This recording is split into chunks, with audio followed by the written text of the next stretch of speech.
Vao shampoing sy volpery. Vaovao vao shampoing citron, papay sy menthe amin'ny sachet sy tavoahangy. Ankafizy amin'ny fotoana rehetra ny sardine Annie. Sardine Annie, tsara tsiro, mora ampiasaina, mora vidy.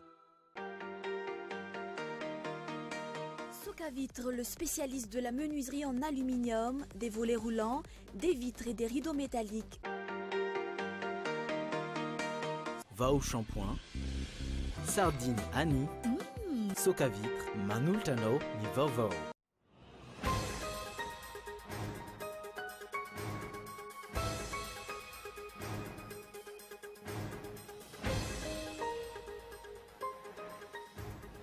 Nanjavana ny raharaha andramena tsy nisy miresaka itsona ny avy amin'ny anteny mirapirenena na ny avy amin'ny ministera tompon'andraikitra.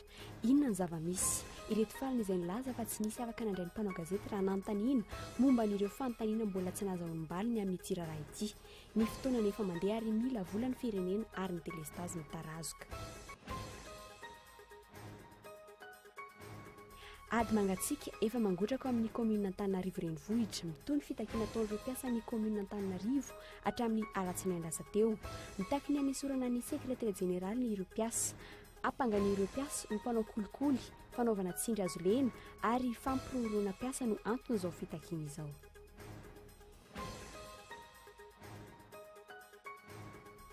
Nanao grève de faim ireo mpiasa ny ACMA mba anairana ny fitondram-panjakana ka izao fantatra fa marary izao raha nambaran'ny mpisolo vava azy ireo hatrandry. Najano io fitokonana tsy sakafo io rehefa tsy misy ny aino rano ny fanazavana azo. Tsy azo mbaovao kosa ny Momba Ndravalomanina sy Jean-Marc Akomba.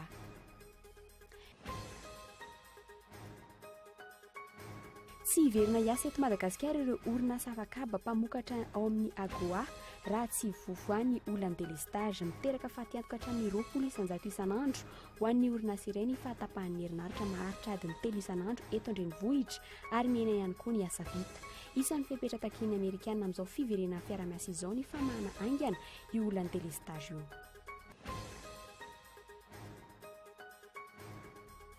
Any ivelany ivoakandroany ny anaran'ny Prime Ministre ao Burkina Faso tao aorian'ny fianian'ny omaly anendry ny lehiben'ny gouvernemanta ny lehiben'ny tetezamita Michel Kafando. Miverimberina ny anaran'ny lieutenant colonel Isaac Sita izay notendren'ny miaramilitarika ny tetezamita tao aorian'ny rodanan'ny fitondrany Blaise Compaoré. Ny andindiny izay rehetra.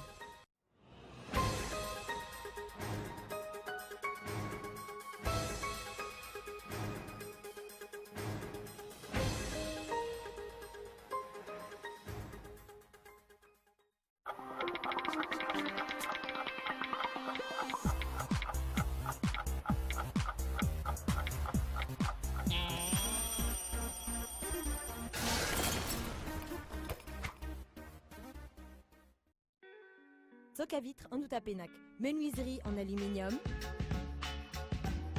rideaux métalliques, volets roulants, vitres, tôle,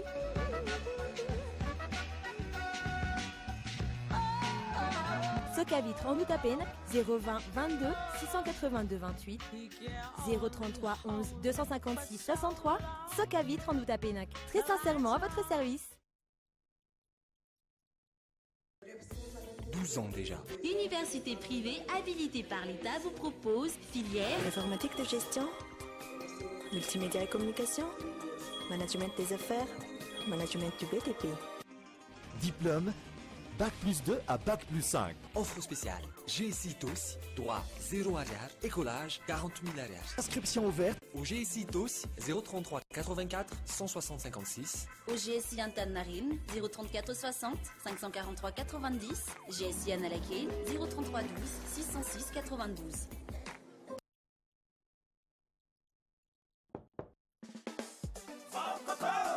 Naturali Coco Zatu Sanzatu. Jimmy Paritaka. Jimmy Mandutu. Sagmora Wentina. Azuatku. Zara Kalto. Simatau Jaurana. Zara. Ok. Ya. Mora. Ampiesena. Vão Coco. Zara Uzau. Zatuariari. tongolo voatetika, miavaka kotomila, paty, ampio sardine Annie. Vita ny sakafo. Sardine Annie, ankafizo amin'ny fotoana rehetra. Mofo mikarepoka, tetika voatabia, ampio sardine Annie. Vita ny sandwich. Ankafizo amin'ny fotoana rehetra ny sardine Annie. Sardine Annie, tsara tsiro, mora ampiasaina, mora vidy. Ny ray novambra ka hatramin'ny 1 amin'ny telopolo desambra, tombola lehibe miaraka amin'ny tranombarotra Baolay. Mety azahoana télévision 3D Chongong 42 pouces sy réfrigérateur iSense. Tsotra ny fandraisana anjara, mividy entana 100 000 ariary dia mahazo ticket tombola iray. Tsy ireo ihany fa mbola maro be ny loka ho zaraina. Tonga vaingana ary manatona ny tranombarotra Baolay amin'izao farany taona izao sao ianao no azo an'ilay télé goavambe. Fisariana ny 1 amin'ny telopolo desambra. Baolay, ny tsara hatrany.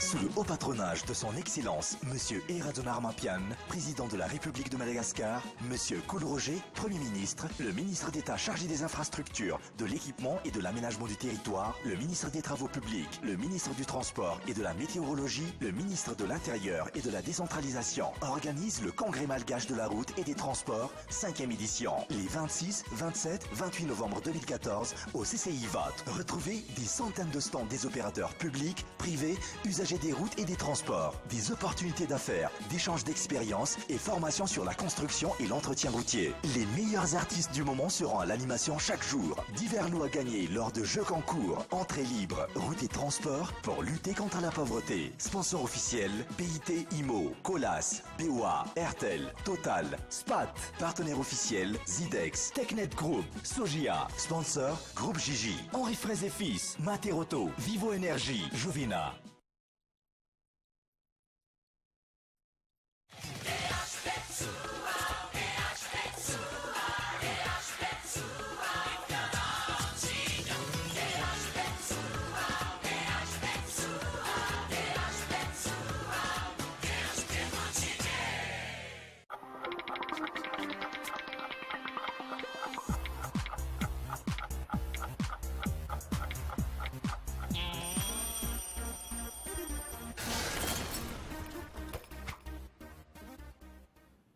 Ankasitrany ianao tomboky lasongo vavy manjohy hatrany fahitalavitry ny Koly TV miara-banao ary manasinao indray naraka ny fampahalalam-baovao hatramin'ny farany. Araka ny fanarahinao tany anatin'ireo lohatenim-baovao nanjavona ny raharaha andramena tsy misy miresaka intsony na ny avy eo anivony ny antenimieram-pirenena na ny avy amin'ny ministera tompon'andraikitra amin'izany inona ny zava-misy ireto farany izay nilaza fa tsy nisy afaka nandray ny mpanao gazety raha nanontaniana ny momba ireo fanontaniana mbola tsy nahazo ombalin'ireo tamin'ity raharaha ity aizany famotoran'ireo olona voatontonona anarana fa maloto amin'ity raharaha andramena ity ery narabary no mitatitra ny fanatetiana. Mitony fanontaniana inona no avin'ireo andramena izay mijanona fotsiny any ivelany atao ahoana ireo tahirina andramena izay manjavona na misolosolo ampitoerana ny amorontsiraka amin'izao fotoana izao ahoana ny momba ireo fanapahana ny bois de rose izay mbola mitohy ankehitriny tsy mahazo vaovao mikasika ireo harem-pirenena malagasy ireo intsony ny vahoaka ny mangina ve ny tompona andraiky mpanjakana raha oviana vao hita maso ny fandraisana andraikitra sy ny fahavononana mpiatra ny lalàna amin'ity raharaha ity aorian'ny filazana ny zava-misy dia ny mametra-panontaniana sisa no azon'ny mpanao gazety atao. Omaly tamin'ny 20 raha sasany voatapitra ny fionana teo amin'ireo mpikambana amin'ny governemanta sy ireo solombam-bahoaka.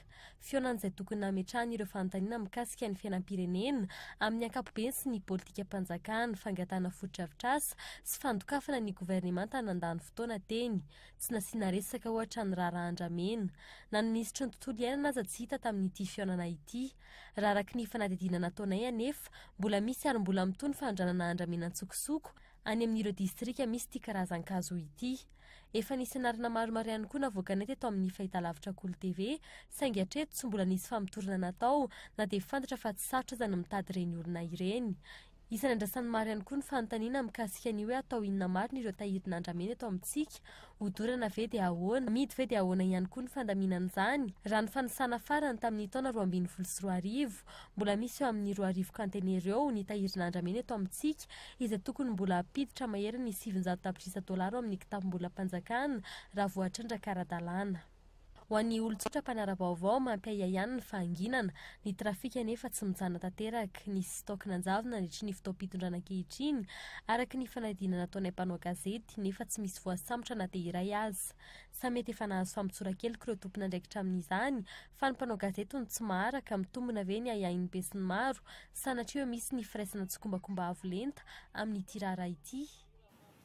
Fa banga ny tontolo politika nodimandry teo amin'ny 17 taona ny maraina io i Pierre Tsiranana zanaky ny filoham-pirenena Philibert Tsiranana fitsaharan'ny asan'ny fona rekariaka tampoka no nanjoy ity mpanao politika ity androany araka ny ampam-baovao voarainy ny mpanao gazety andrasana eny amin'ny toeram-ponena ny anabaviny ny razana mpikambana atao amin'ny filan-kevitra ambony tetezamita no andraikitra politika faranotazony ny fianakaviam-ben'ny Golo TV FM dia mampahery ary mirary fiononana ho an'ny fianakaviany tompokilà. Fa eo amin'ny lafiny fampiavanam-pirenena izay tarihiny FFKM kosa indray no mafisy ny ireo tonga ny vorony araka tamin'ny FFKM indray androany makasika ny 4F fiakekeloka fibebana fampiavanana fahamarinana sosikevitra avy amin'ireo solotena n'ireo filoto aloha telo mirahalahy Zafy Albert Ratsiraka Didier ary Marc Ravalomanana ny tokony hamoana ny fahamarinana sy ny lalàna izay vao miroso any amin'ny fampiarana ny 4F fa tsy mitovy hevitra amin'izay nefa ny avy amin'ny Andry Rajoelina esakilany kosa ireo solotena avy amin'ny filoham-pirenena manizingizina fa tsy mikasika azy ireo ity resaka fampiavanam-pirenena ity lara-pahamehana ho azy ny fametrana ny fitsinjaram-pahefana tena izy ireo vaovao nisongadina tamin'ny fivoriana teny amin'ny ekary faravohitra androany araka ny fampitam-baovao avy amin'ny namana Najoroka Eton izay mbola eny atoerana hatramin'izao fotoana izao. Fa mbola mikatso kosa ny raharaha mahakasika ny Marc Ravalomanana tsy misy ny fiainoana ity filoto aloha ity hatreto tsy azo mbaovao ireo olona akaiky azy fantatra kosa fa mbola any Antsiranana ary ambena ny Marc Ravalomanana tsy azo mbaovao ny momba azy araka izany sy Jean-Marc Komba ny vaovao fantatra androany dia ny hoe marary ireo mpiasan'ny ACM efatra amin'ny rahalahy migadra ny Antsiranana raha ny fanazavany mpisolo vava azy ireo androany fanadina hoentiny Najoroka Eton hatrany. Raha resaka zony voafonja mitovy laharana amin'ny olona voaheloka ho faty na miandry ny fotoana aminona azy tahaka ny any amin'ny firenena Amerikanina manjoy ireo mpiasan'ny ACM efatra amin'ny raharaha ny Antsiranana ho ny fianakaviany androany. Na dia tsy mbola voaheloka azy izy ireo dia tsy azo vangina, tsy azo atao na dia miresaka amin'izy ireo amin'ny fotoana ahafahany daholo be mamanginy havany any am-ponja aza. Fantatra androany fa nanao grève de la faim ireo mpiasan'ny ACM efada mba hanairana ny fitondram-panjakana ny afara tamin'ny aretina nefa izany nanome hevitra azy ireo ny mpisolo vavany mba hanajany io fotoana tsy hisakafoanana io rehefa tsy nisy ny endro tsy nisy nijery izy ireo etsy andanin'izay efa nandefa fitarainana sy fangatahana fahafahana vonjimaiky tamin'ny fitondram-panjakana ny mpisolo vava azy ireo fa tsy misy mamaly na enina tsia mangataka ny mba ilazan'ny fitondram-panjakana ny zava-misy marina ny mpisolo vava. Dia efa nangataka libération totale n'izy rehetrarehetra kanefany tsisy valiny ilay izy. Nanao ihany koa zahay nangataka fahafahana vonjimaika tany au niveau ny fitsarana ny Antsiranana dia hatramin'izao dia tsisy ninina fa dia tsy nekena ilay izy fa nilaviny. Izay zany ny zavatra mitranga hatramin'izao moa zareo mitaraina marary. Teny mihitsy aho hoe ajanony grève de la faim fa matimaty fotsiny ao nareo fa tsisy mpijery. Verhevitra ireo fianakavian'izy efatra amin'ny rahalahy amin'ny fitadiavam-bola andefasana ny mpisolo vavan'izy ireo any Antsiranana mangataka ny fanampiana avy amin'ny fianakavian-Ravalomanana ireo fianakaviana ireo. Etsy andanin'izay mangataka ny mba hijeren'ny fianakavian-Ravalomanana sy ny ankolafiny ireo mpiasan'ny ACM ireo sy ny fianakavian'izy efatra amin'ny rahalahy mba hiroso haingana amin'ny fandaminana ny toetra rà. Araka ny fanadidina nataonay mpiasan'ny ACM telo no miray hevitrano ny iray izay lehibe amin'izy ireo no miray hevitrano amin'ny Jean-Marc Komba ao amin'ny fonjabeny Antsiranana. Fa hivadika lafim-baovao afa kosa indray isika tsy hiverina hiasa eto amin'ny firenena ireo orinasa afaka mpampamokatra amin'ny agoara tsy mivany olany délestage miteraka fatiantoka hatramin'ny 20 isan'andro ho an'ny orinasa iray ny fahatapahany herinaratra maharitra adiny 3 isan'andro eto an-drenivohitra ary mihena manarak'izay ihany koa ny asa vitan'izy ireo isan'ny fepetra takiny Amerikanina amin'izao fiverena ny fiara-miasa zao ny famahana haingana io olany délestage io fanadidina. Akoatra ny fitakina ny fiverenan'ny rafitra manaraka ny lalam-pandrenana takiany mpampiasa vola Amerikana ny famahanaingana ny olan'ny délestage eto amintsika. Miandry ny fandraisana andraikitra ny fanjakana amin'ny famahalan'ny olan'ny solika sy ny olana ara-bola eo anivon'ny orinasa Jira marika izany ny fiverenan'ireo orinasa ireo. olana tsy hahafahan'ny orinasa miodina ara-dalàna ny fahatapahan'ny herinaratra ary hiteraka faty antoka hatramin'ny 500 ho an'ireo mpanondrana izany.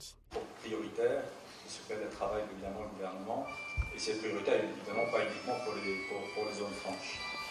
La logistique c'est un facteur de non-compétitivité à Madagascar. Alors pourquoi? Sur les tarifs déjà et sur les lead time. On est sur les marchés, dans le textile, on a besoin de réagir très très vite. Et c'est vrai que ce ne sont pas des avantages comparatifs. Miaina 300 ny asa ataon'ny orinasa iray eto an-drenivohitra ankehitriny, vokatry ny fahatapahan'ny herinaratra. 700 ny asa atao tany aloha ihany, araka izany no vita ny orinasa isan'andro. Mihena ny fahafahana mamokatra ary mitombo ny charge fixe na ny vola tsy maintsy ampiasaina sy aloha isam-bolana. Efa misy ihany koa ireo orinasa no manamba nandefa chômage teknika indray no ifenan'ny fahafahamanokatra io, indrindra ireo orinasa any amin'ny faritra izay miaina délestage hatramin'ny adiny 9 isan'andro. Ankoatra izany, ny tombo ny fandaniny eo amin'ny orinasa mba hampidinana ny asa. Manodidina ny 17 litatra isan'andro ny gazole lany amin'ny groupe électrogène amin'ny tanjaka 50 kW izay ampiasaina mandritry ny ora 4 isan'andro. Manodidina ny 5 alina isan'andro, araka izany vola tokana hitsinjovana ny fahatapahan'ny herinaratra. Tsika vao mivoaka ny crise zao, sarotra ho an'ny orinasa irery no tonga dia amorona asa. Satria voalohany indrindra aloha tsisy mpanjifa eto an-toerana. Kely dia kely ny mpanjifa, na misy ary ny mpanjifa, kely ny enti-manana hividanana ny entana zany. Dikan'izany tsy maintsy mitodika makany amin'ny fanondranana antsika. Fanondranana indray nefa sarotra raha ohatra ka tsy manana enti-manana ny orinasa. Ny olon-tsotra, ny orinasa madinika, ny mpandraharaha samy mitaraina amin'ny fahatapahan'ny herinaratra. Efa mahitatra izany ankehitriny ary manomboka miatraika mafy amin'ireo orinasa mpamokatra. Ny fitavozavozan'ny ministeran'ny angova sanatria no sakana ho amin'ny famoronana asa eto amintsika ankehitriny. Manao antsova amin'ny gouvernemanta araka izany ireo mpandraharaha ireo amahanaingana ity olana ity. Tsy ny mpandraharaha ihany fa hatramin'ny olon-tsotra, 100 isan'andro no mitaraina voarainay amin'ny compte Facebook momba ny délestage manerana ny Madagasikara. Vaovao ny toe-karena kosa indray tsy takatry ny mpandraharaha madinika ny fametrahana ny tsenan'ny bourse eto Madagasikara. Fa olana vetivety hanarena ny toe-karena malagasy nefa ny fahafahana mamaritra ny vidin'entana amin'ny alalan'ny rafitra nanambara ny sombam-bahoaka iray miandraikitra ny eo anivo ny voamieran'ny toe-karena. Tsy mbola tonga amin'izany sehatra izany ny fandraharahana eto Madagasikara amin'izao fotoana izao, tsy mbola mihevitra ny roso amin'izany ihany koa ny fanjakana malagasy. Fanatetiny. 5 tapitrisa ariary, io ny vola kely indrindra ilaina raha hiditra eo amin'ny sehatry ny tsenan'ny bourse na ny stock exchange eto Madagasikara. Tsy ny olon-drehetra no manana izany, tsy mpandraharaha madinika rehetra ihany koa. Ireo mpandraharaha vaventy no efa voasarika amin'ity tsena ity hatreto. Ny fisian'ny bourse de commerce eto Madagasikara dia hampiakatra ny compétitivité nationale Madagasikara. Zany hoe le fait fotsiny zany hoe misy bourse eto Madagasikara dia anetana ny investisseurs étrangers investir eto Madagasikara. Dia amin'izao fotoana izao zay dia hiara-hiasa amin'ny gouvernement hametraka ny lalàna sy ny marché physique satria marina moa zany mbola tsisy le marché physique hoe tena échange physique na marchandise eto. 300 isan'ireo mpampiasa vola manerana ny nosy no efa tafiditra ao anatin'ny tsena ity. 70 kosa ireo orinasa madinika na société de courtage mivarotra mivantana ny action. Ny fampiroboroboana ireo orinasa madinika ireo no efa manomboka mahazo vahana eto Madagasikara amin'izao fotoana izao. Izy ireo izay mpanelanelana eo amin'ny mpampiasa vola sy ny orinasa mpivarotra ny action. Mbola eo andalan'ny fametrahana ny rafitra ara-panjakana mikasika izany kosa ireo mpandraharaha amin'ity sehatra ity. Omaly, efa nisy mifangatahana nataon'ny voamieran'ny toe-karena eny amin'ny anteny meram-pirenena tamin'ny ministra ny tompon'andraikitra momba ny fandiniana izany. Ny suggestion voalohany dia hoe tsy tonga be ny fotoana nanangarantsika an'ireny bourse reny ataontsika eto hoe stock exchange. Satria za tsy mahita firenena ka hoe tena mambourse. Raha amin'izao tontolo izao nefa tsy manana bourse tena manara-penitra. Ary zany dia tena signal fort ho an'izay investisseur, indrindra ny investisseur direct étranger hoe misy bourse ny tany anankiray. Fampitomboam-bola aingana no mbola mahalina mpandraharaha hiditra amin'ny sehatra ity. Azo atao kosa nefa mamaritra ny vidin'ny vokatra eto Madagasikara toy ny kafe, ny kakao, ny katsaka, ny vanilla sy ireo vokatra fanondrana maro samihafa. Hatreto aloha mbola ny fivarotana ny bon de trésor par adjudication na ny BTA no rafitra efa napetraky ny banky foibe ahafahan'ireo mpandra ratsy miankina manodina vola. Fa manana olana lehibe eo amin'ny fandranana lidisia ny avy any amin'ny faritra Vatovavy amin'izao fotoana izao. Lidisia aman'arivony taona isan-taona no simba noho ny tsy fahafahan'izy ireo manondrana izay vokatra izay amin'ity taona ity. Lidisia manodidina ny 590 taona no avoaka avy amin'ity faritra ity hanampiana ny koetany Madagasikara amin'ny fandranana izany any ivelany. Bizina mandeha ihany koa amin'ny isan-taona ny fampanofana fiara mitatitra lidisia ny ampotony miazo ny seranatsambo. Fanatetina. Ny sokatra ny taom-pitazana lidisia 422 efatra amin'ny herinandro teo no nizotra namonjy ny faritra Atsinanana sy Analanjorofo ireo mpitatitra. Fanangonam-bokatra manomboka any ambanivohitra Fianareva Atsinanana hatrany Toamasina no nataon'izy ireo amin'izany. Misy anarivony ireo fiara mpitatitra ireo no any atoerana amin'izao fotoana izao. Fiara veny Ambodivona, Fasakosy, Fasankarana, Tsirabe, Fianaratsoa ireo mitatitra vokatra ireo. 2 hetsy ariary ka hatramin'ny 4 hetsy ariary isan'andro ny vola miditra amin'ny mpitatitra iray. Raha hetsy ariary hatramin'ny 2 hetsy ariary kosa ny vola aloha amin'ny droit de stationnement. Mitazona letsia ohatry zany dia mandeha midana tamatavy zay manao letsia dia zany tsy voafetra ny tomobile fa arakaraka ny fahatsarany vokatra. Dia io koa zany arakaraka ny tsy voatery eto dia mahita lokatera zany fa midina zany ianao dia any mahita anazy. Hetsakilan'izay misedra olana ny famokarana litsia amin'ny faritra Vatovavy Fitovina sy Atsimo Atsinanana. Simba na aloha ampitoerana fotsiny ny akamaroany litsia vokatra. Tsy afaka manondrana litsia intsony ity faritra ity efa 10 taona maro izay.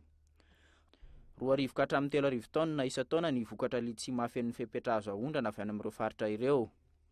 Antapitrisany ny fatoatoka vokatra izay amin'ny ankapobeny amidy manomboka amin'ny 70 euro ny kilao litsia any Eropa.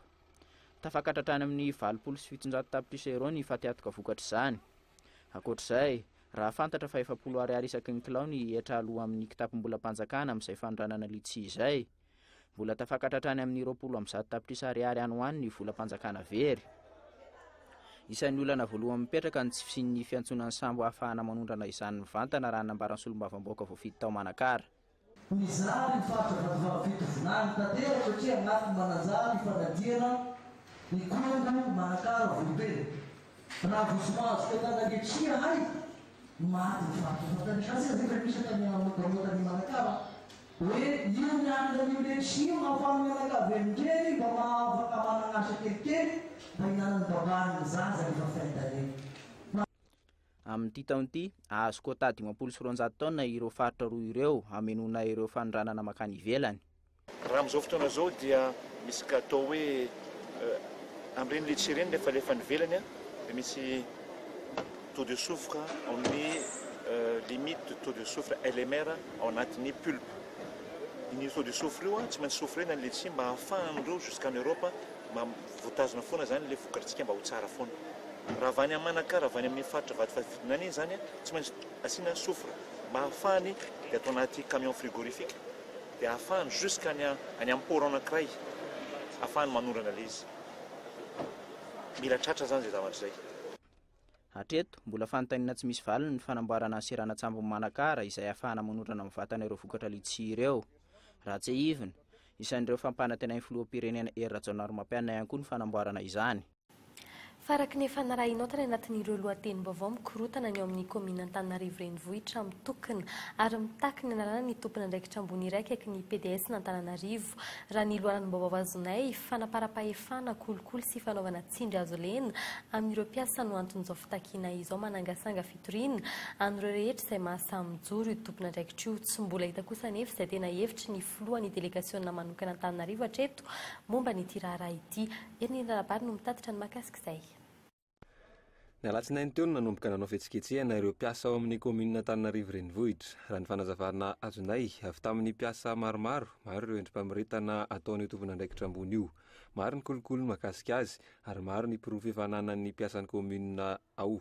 Olona akaiky ny PDS ankehitriny anefa io tompona andraikitra ambony io ary malaza fa tsy azo atao ninona raha tohanan'ny PDS hatrany amin'ny fihetsika mampanaony. Miatraiky amin'ny fiasan'ny komina iray manontolo anefa ny raharaha ankehitriny ka tonga aty ampotsofin'ny mpanao gazety. Ireny resaka tsolotra sy kolikoly hatrany amin'ny 20 tapitrisa ariary izay mampetsapetsa io tompona andraikitra io ary misy ny pirofo makasika izany rehetra izany. Ao ihany koa ny fitariana tompona andraikitra maro iretsy kombakomba amin'ny resaka kolokolo sy ny fikasana hanafoana sampandraran'ny komina maromaro ka isan'izany ny Samva. Tranga mampiahay iray ohatra ny fanomezana taratasy manolotra ny fitantanana ny parkiny eto Andrenivohitra ny fa 17 ny volana Jolay farany teo. 3 andro taorian'izay nivoaka indray ny baikona hanafoana io taratasy fanomezam-pitantanana io. Isan'ny tarainan'ireo mpiasa ihany koa ny fanesorana ireo tale maromaro tao amin'ny komina izay tsy fantatra mazava izay tena antony. Misy departemanta iray ohatra efa intelo ny solony tale tao anatin'ny iray volana. Manampy izany ihany koa ny fanendrikendrehana ireo mpiasa ho nangalatra rehefa misy tiana nesorana azy. Efa nanao fihetsikesehana ireo mpiasa ireo tamin'ny fanendrena azy teo amin'ny toeran'io saingy efa niova fo izy hoy ny PDS n'Antananarivo tamin'izany. Tsy izay nefa ny zava-nisy. Efa nitaraina tany amin'ny PDS ny amin'ny tokony hanesorana ity tompon'andraikitra ity ihany koa ireo mpiasa saingy valipiraingina no azo tany raha ny fanazavan'izy ireo hatrany. Fantatra ihany koa fa misy roa mpihavanana amin'ny filohan'ny delegasiona manokana Antananarivo ity tompon'andraikitra iray ity. Raha ny vaovao nangonina androany ihany koa nefa tsy tena mahafantatra ity olana ity ny PDS Asin'Andriamanjato. Fantatra fa hiakatra eny anivon'ny Bianco sy ny fitsarana ny raharaha. Vaovao ny fandriam-pahalemana miverina sy misesindray ny fanafiana amin'ny tapiadina ankoatr'ireo fitaovam-piadinana mianaka avy any amin'ny mpitandron'ny filaminana maivana ny fanaraha-maso ny fivezivezen'ny reny eny amin'ny morontsiraka mora ihany koa ny fanamboarana basy vita gasy nanosokevitra arak'izany ny manam-pahaizana ara-tsosialy iray fa tokony isy fanaraha-maso lehibe miaingana anivon'ny fokotany amin'ny rinana antsika ho any amin'ny tany tandalana ary koa hitandrona ny fandriam-pahalemana fanadidina. Jiolahy mirongo-pasety seroa eto Andrenivohitra hatrany amin'ny faritany. Misongadina indray izany ankehitriny isaky lohateny eo amin'ny pejy voalohany ny gazety izany any vakinankaratra misy ny fanomezana fankasitrahana vola iray tapitrisa ariary amin'izay manome vaovao maro-potitra ahafahana mahita ny basy miparitaka eny ampelantanan'ny jiolahy. Eto Andrenivohitra mbola tsy misy aloha ny fepetra manokana tahaka izany. Kalaknikov, pistolet automatique, fusil de chasse, armas 36 ireo matetika no hita ampiasain'ireo mpanao asa ratsy eny amin'ny fiarahamonina.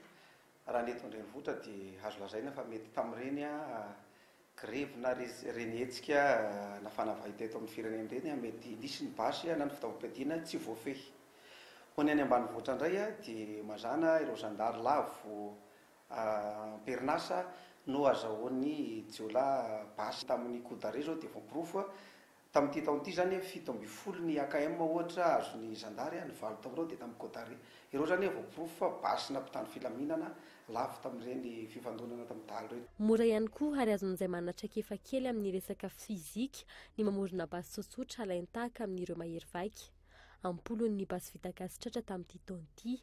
Gaboraraka ihany koa ny fanaraha-mason'ny morontsiraka. Mila enjehina ihany koa ny fitsipika sy ny alalana ahafahana mitondra basy ho ny manamboninahitra misotro ronono iray. Taloha moa teny anivon'ny faritany misy ny atao hoe bureau provincial de la défense. Ireo no manome autorisation momban'ny basy. Sika moa rehefa manova fitondrana dia manova zavatra be dia be. Ny mampalelo dia zao ny tsara ataony teo aloha tsy averintsika fa ny ratsy nataony teo aloha no averintsika. Tokony apetraka daholo ny structure eny ao anivon'ny commune mandeha miaraka ireo ny fanentanana fitaizany sy ny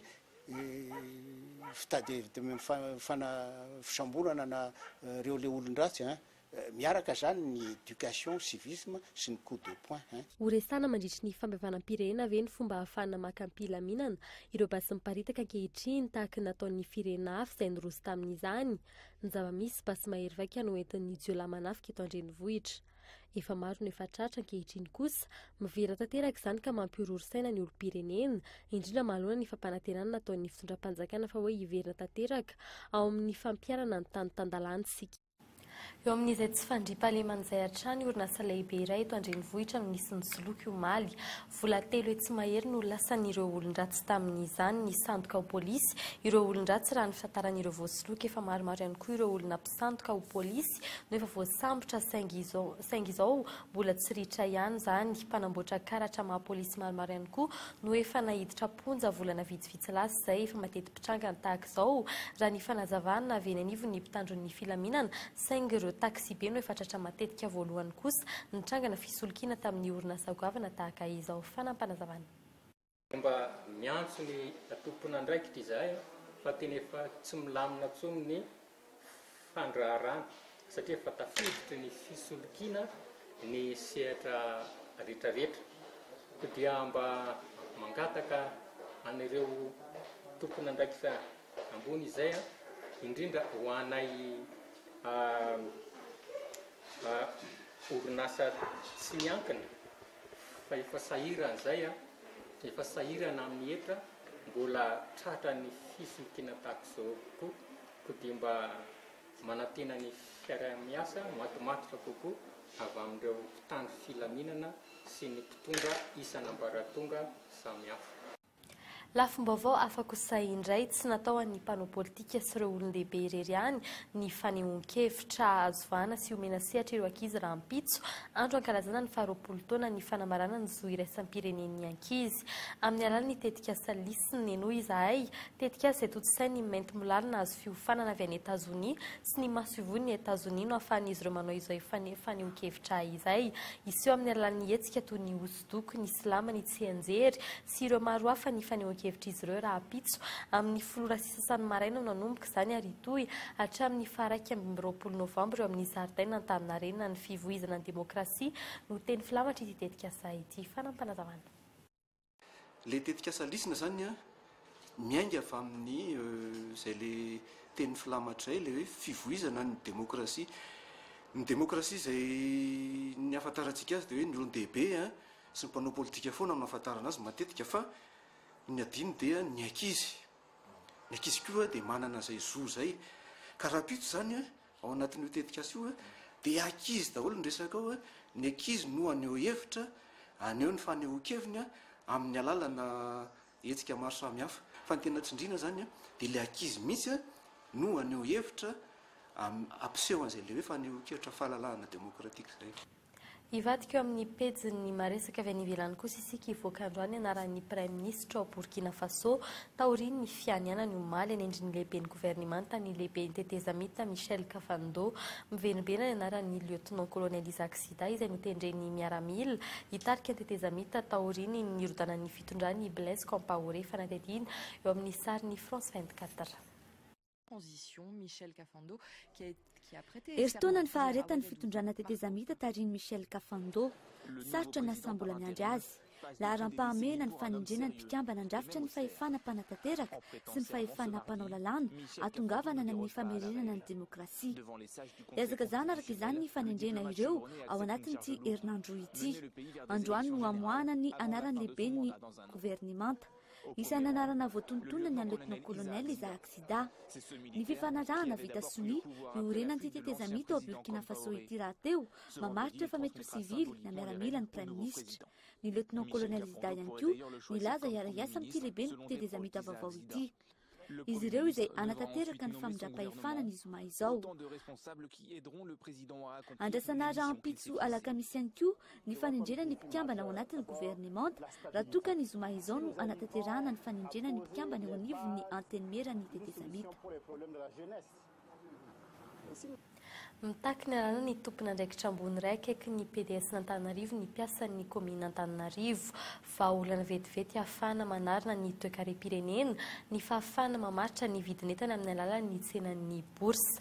Ndosiny fahafatesany maraina io i Pierre Tsiranana zanaky Philibert Tsiranana filohan'ny Repoblika voalohany fa marary ireo mpiasan'ny ACM efatra migadra ny Antsiranana raha nambarany mpisolo vava azy ireo androany ary farany aoriana arainao aoriany ny fampalam-baovao amin'ny teny Frantsay ny fananakira Kerol sy izay karakaray ny Cool TV FM ny fampalam-baovao ihany koa dia afaka arahinao ao amin'ny trano kala ny tv.cool.mg. Dia izay koa no entina mamarana ny fiarantsika eto anatin'ny vaovao amin'ny teny gasy tamin'ity anio ity sorina hatrany ianao niaraka taminay hatramin'ny farany mamy fotoananao indray raha mpitso tahaka izao veloma tompoko.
Vao shampoing sy volompery. Vaovao, vao shampoing citron, papay, ciment amin'ny sachet sy tavoahangy. Ankafizy amin'ny fotoana rehetra ny sardine Annie. Sardine Annie, tsara tsiro, mora ampiasaina, mora vidy. Socavitre, le spécialiste de la menuiserie en aluminium, des volets roulants, des vitres et des rideaux métalliques. Ny fampahalalam-baovao Cool TV dia niarahanao tamin'ny Vao shampoing, sardine Annie, Socavitre